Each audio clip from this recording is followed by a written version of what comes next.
Assalamualaikum warahmatullahi wabarakatuh. Nama saya Noval Sanukanam Sidki. Di sini saya akan menjelaskan sedikit tentang elektromagnet dan elektromekanik. Nah, selanjutnya topik utama dari pembahasan kali ini ada dua, yaitu dasar elektromagnet dan dasar elektromekanik. Sebelum masuk ke materi, sebelumnya izinkan saya memperkenalkan diri terlebih dahulu. Nama saya Noval Sanukanam Sidki, NIM 12070070085 dari Teknik Elektro kelas B. Nah, selanjutnya di sini ada dasar elektromagnet. Nah, untuk pembahasan pertamanya ada medan magnet dan medan listrik.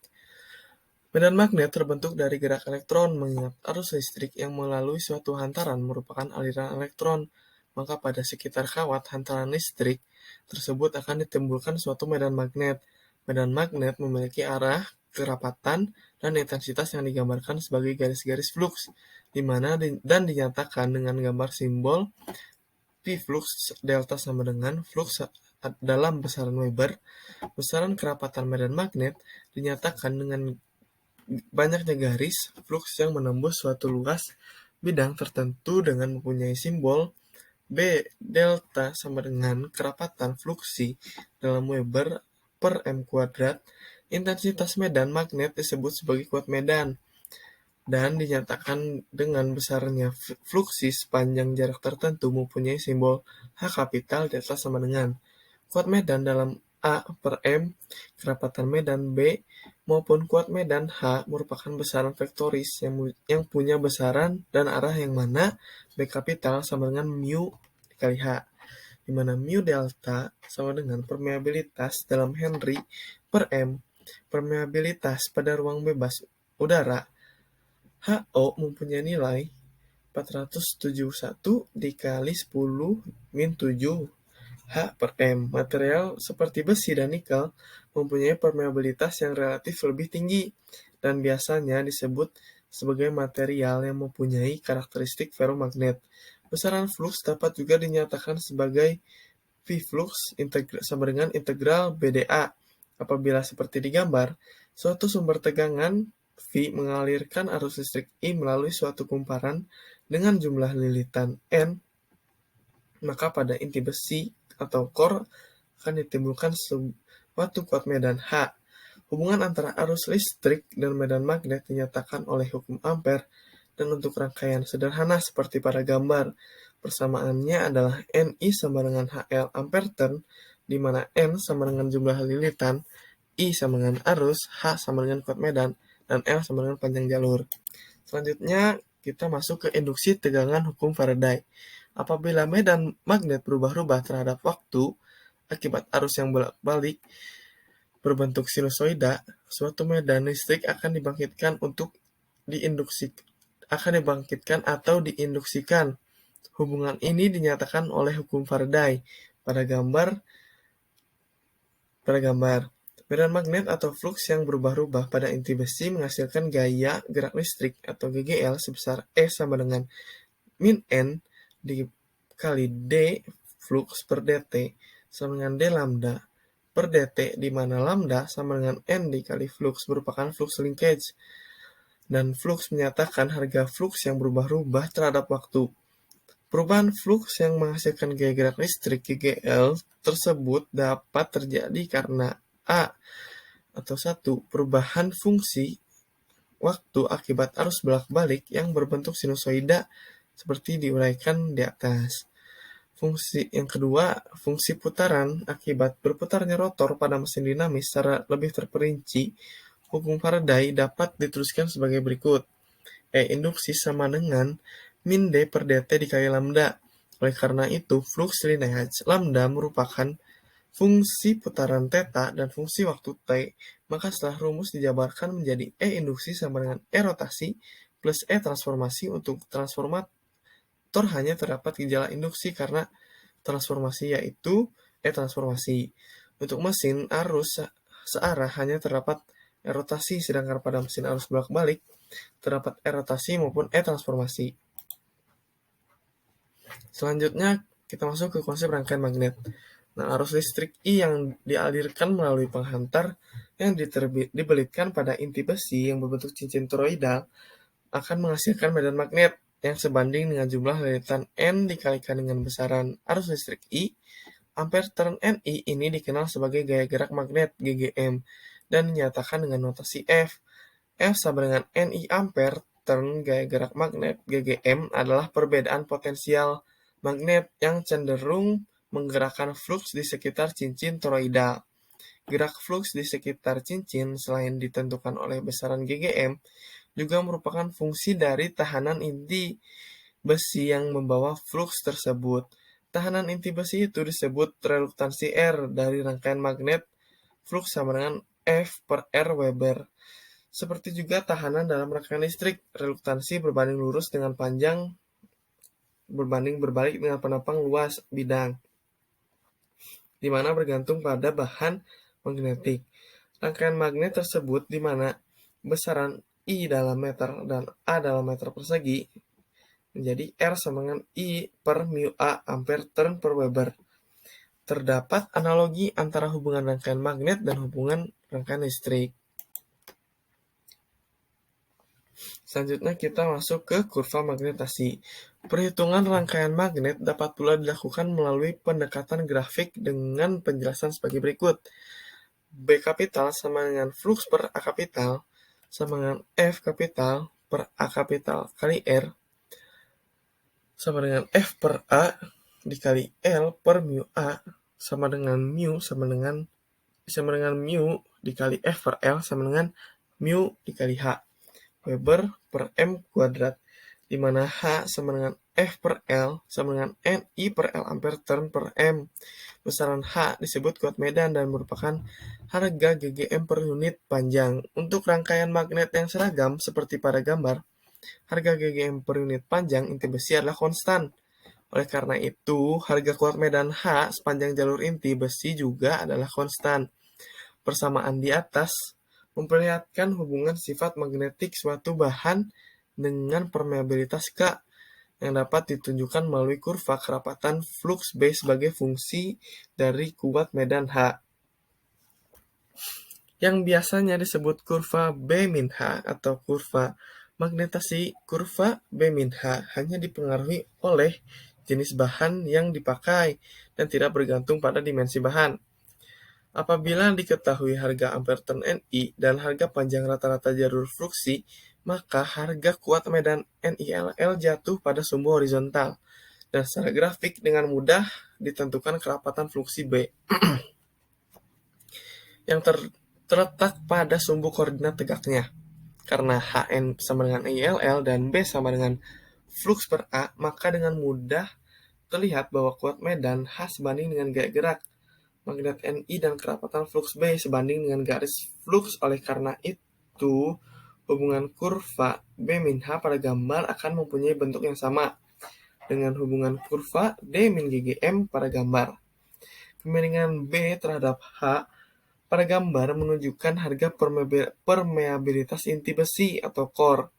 Dari kurva B-H dapat diketahui bahwa permeabilitas besar untuk keadaan tak jenuh dan kemudian secara berangsur-angsur menurun rendah sekali pada keadaan inti besi menjadi sangat jenuh. Keuntungan menggunakan bahan ferromagnet sebagai inti besi pada mesin-mesin listrik adalah dimungkinkannya memperoleh flux yang berlipat ganda untuk GGM tertentu yang diberikan. Walaupun demikian, bila dikehendaki harga flux yang sebanding dengan harga GGM-nya, maka inti besi harus dioperasikan pada daerah tak jenuh.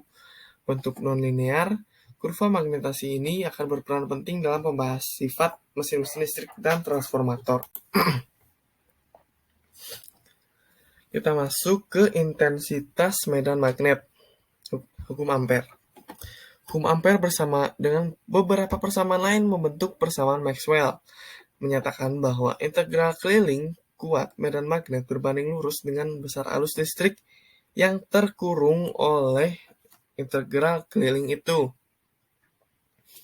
di mana integral H dl sama dengan integral H di sama dengan integral I dA, di mana dA unsur luas dalam proses konversi energi yang menyangkut mesin dengan elemen bergerak berputar seperti transducer atau motor.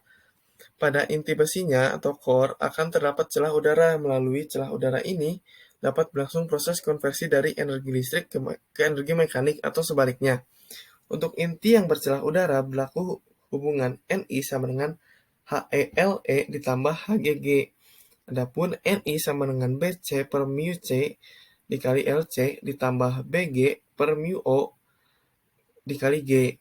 Ada juga Ni flux Lc per Ac mu C ditambah flux G per Ag di mu O, di mana Ni adalah geogram magnet atau GGM, dan koefisien di sebelah kanan dikenal sebagai reluktansi R.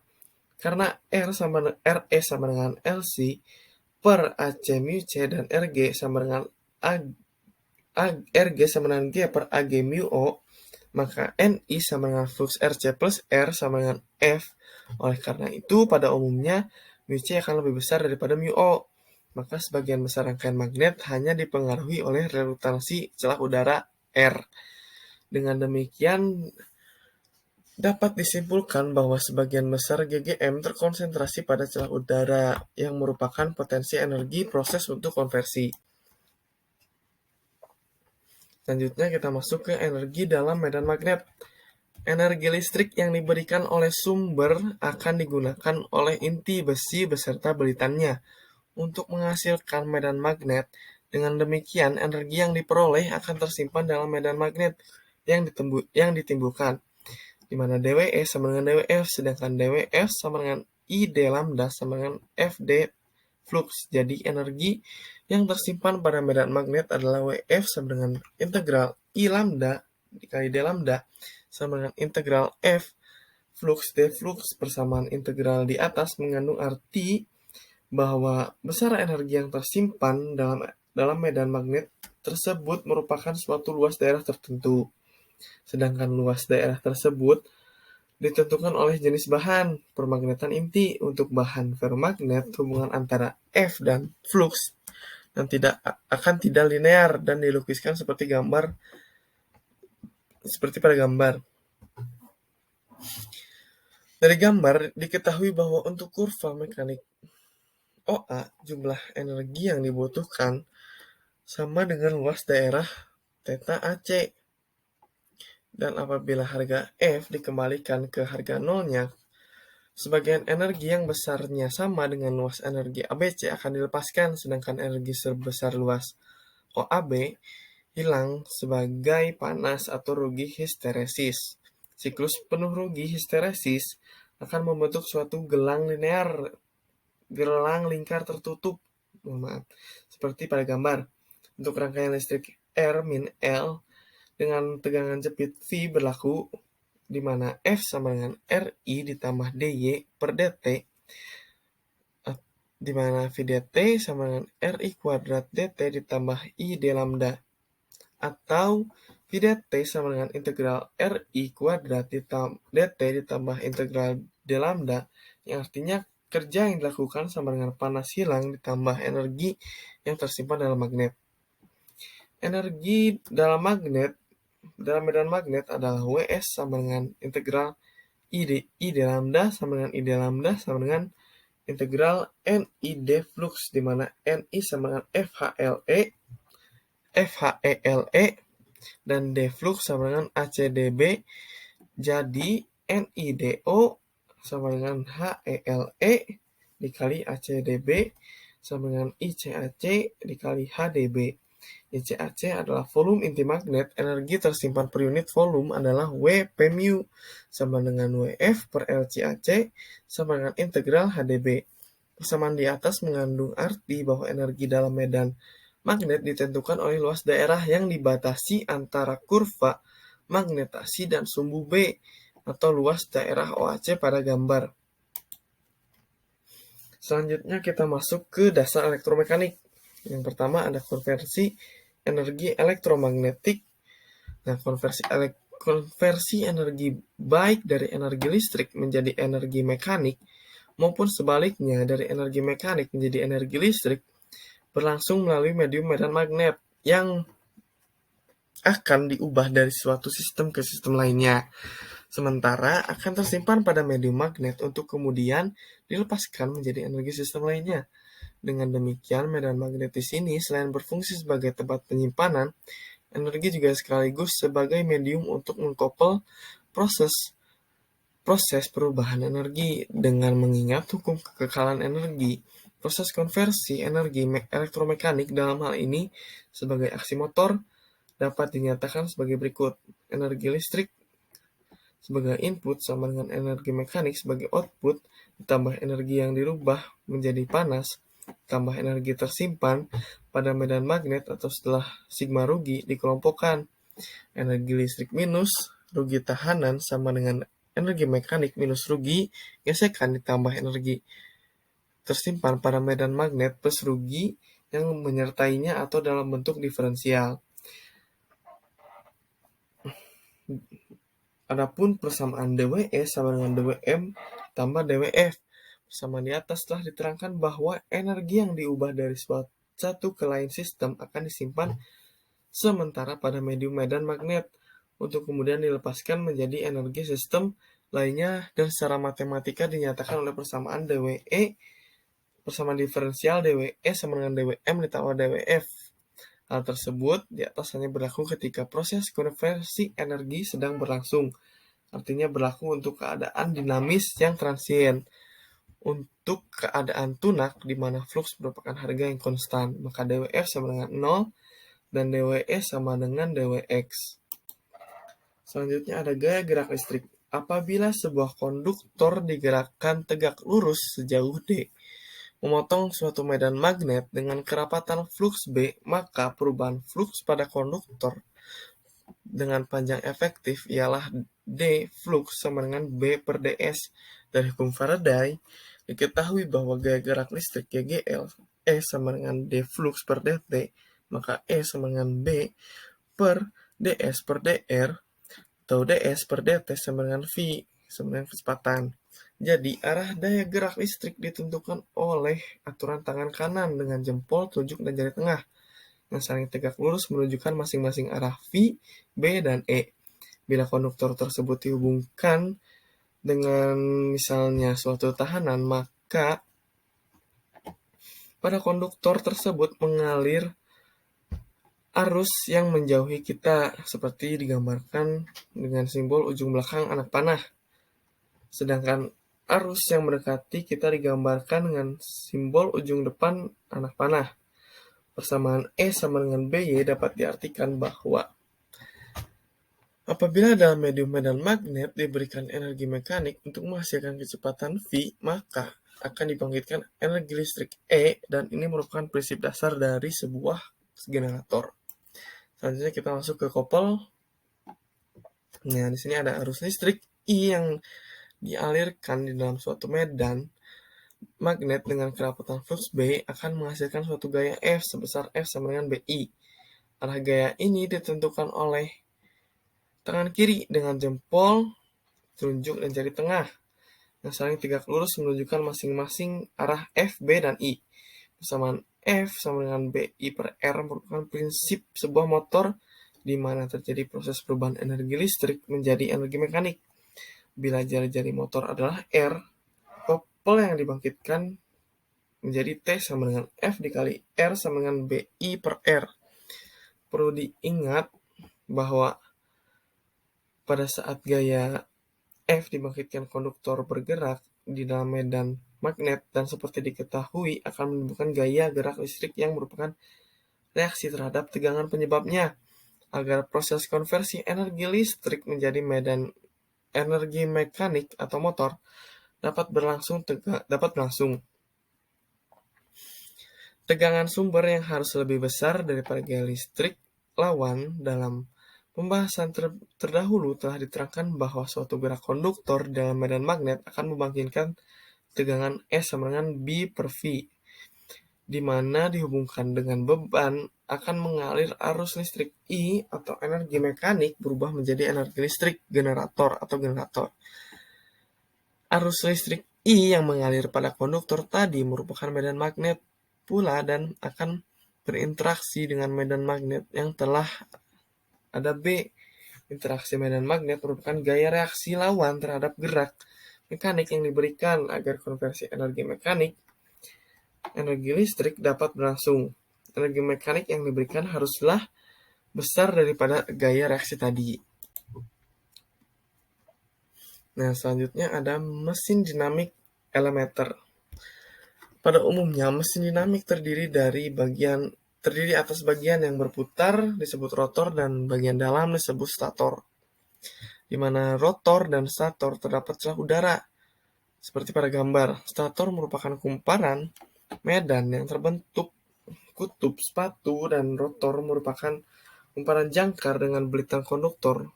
Seperti pada gambar, yang dihubungkan kumparan terletak pada setiap alur rotor tersebut perlu saling dihubungkan ujungnya untuk mendapatkan tegangan induksi yang lebih besar. Pasangan kumparan A-A merupakan dua konduktor A dan -A yang dihubungkan kumparan A-A tersebut bila diputar dengan arah berlawanan jarum jam akan membangkitkan tegangan arahnya mendekati kita pada konduktor A dan menjauhi kita pada konduktor -A. Dengan demikian, tegangan yang dibangkitkan berubah-ubah arahnya setiap setengah putaran sehingga merupakan tegangan bolak-balik AC, di mana E sama dengan E maksimum sin omega R. Untuk mendapatkan tegangan searah DC diperlukan penyearah yang disebut komutator dan sikat. Berbeda dengan mesin arus searah, kumparan medan mesin sinkron terdapat pada bagian yang berputar atau rotor, sedangkan kumparan jangkarnya merupakan bagian yang diam, stator. Arus medan dialirkan ke rotor melalui cincin kumparan medan mesin sinkron dapat berbentuk seperti kutub sepatu atau berbentuk silinder. Mesin induksi asinkron mempunyai kumparan medan pada stator, dan karena mesin ini menggunakan prinsip imbas elektromagnet, maka kumparan rotor akan dibangkitkan gaya gerak listrik. Selanjutnya kita ke interaksi medan magnet. Nah, kerja suatu mesin dinamik dapat juga dilihat dari segi adanya interaksi antara medan magnet, stator, dan rotor, yaitu F sama dengan BI per, atau dibagi. Seperti diketahui arus listrik pada persamaan di atas, flux juga di sekitar konduktor yang dilalui bila kerapatan flux akibat arus listrik I dinyatakan dengan B, sedang kerapatan flux akibat kumparan medan B maka dapat dituliskan T sama dengan KBRBS sin delta. Sudut delta kecil dikenal sebagai sudut koppel atau sudut daya dengan harga maksimum S-nya sama dengan 90 derajat. Dengan menganggap B dan B sebagai fungsi arus rotor dan arus stator, persamaan koppel menjadi T sama dengan KITI delta, sin delta.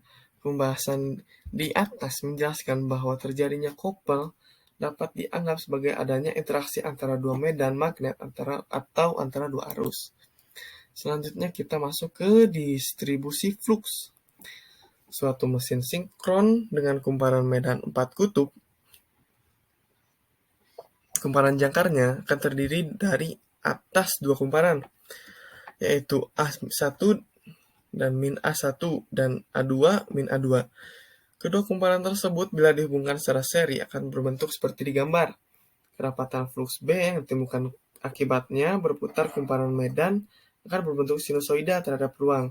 Perlu diperhatikan bahwa bentuk sinusoida ini adalah sebagai fungsi ruang, bukan fungsi waktu, sehingga distribusi flux B terhadap ruang digambarkan sebagaimana terlihat pada gambar. Nah, selanjutnya ada derajat listrik. Pada mesin 4 kutub, terlihat bahwa setiap satu kali putaran mesin, tegangan induksi yang ditimbulkan sudah menyelesaikan dua siklus penuh, atau dengan kata lain 360 derajat per putaran mekanik sama dengan 720 derajat per putaran listrik. Oleh karena itu, secara umum dapat dituliskan θ E sama dengan P per 2 θ M, P sama dengan jumlah kutub, θ E sama dengan sudut listrik, dan θ M sama dengan sudut mekanik. Selanjutnya ada frekuensi. Dari persamaan G sama dengan P per 2 Theta M diketahui bahwa untuk setiap satu siklus tegangan yang dihasilkan mesin telah menyelesaikan P per 2 kali putaran. Karena itu, frekuensi gelombang tegangan adalah F sama dengan P per 2 dikali N per 60, yang dimana N sama dengan rotasi per menit, atau RPM, maka N per 60 adalah rotasi per detiknya. Kecepatan sinkron mesin arus bolak-balik lazim dinyatakan dengan Ny sama dengan 120 F per P. Jadi misalnya untuk generator sinkron yang bekerja dengan frekuensi 50 C per S dan mempunyai jumlah kutub P sama dengan 2, kecepatan berputar mesin tersebut adalah Ns sama dengan 120 dikali 50 per 2, yang dimana hasilnya 3000 RPM. Nah, mungkin cukup sekian pembahasan mengenai elektromagnet dan elektromekanik. Mohon maaf karena banyak kekurangannya. Wassalamualaikum warahmatullahi wabarakatuh.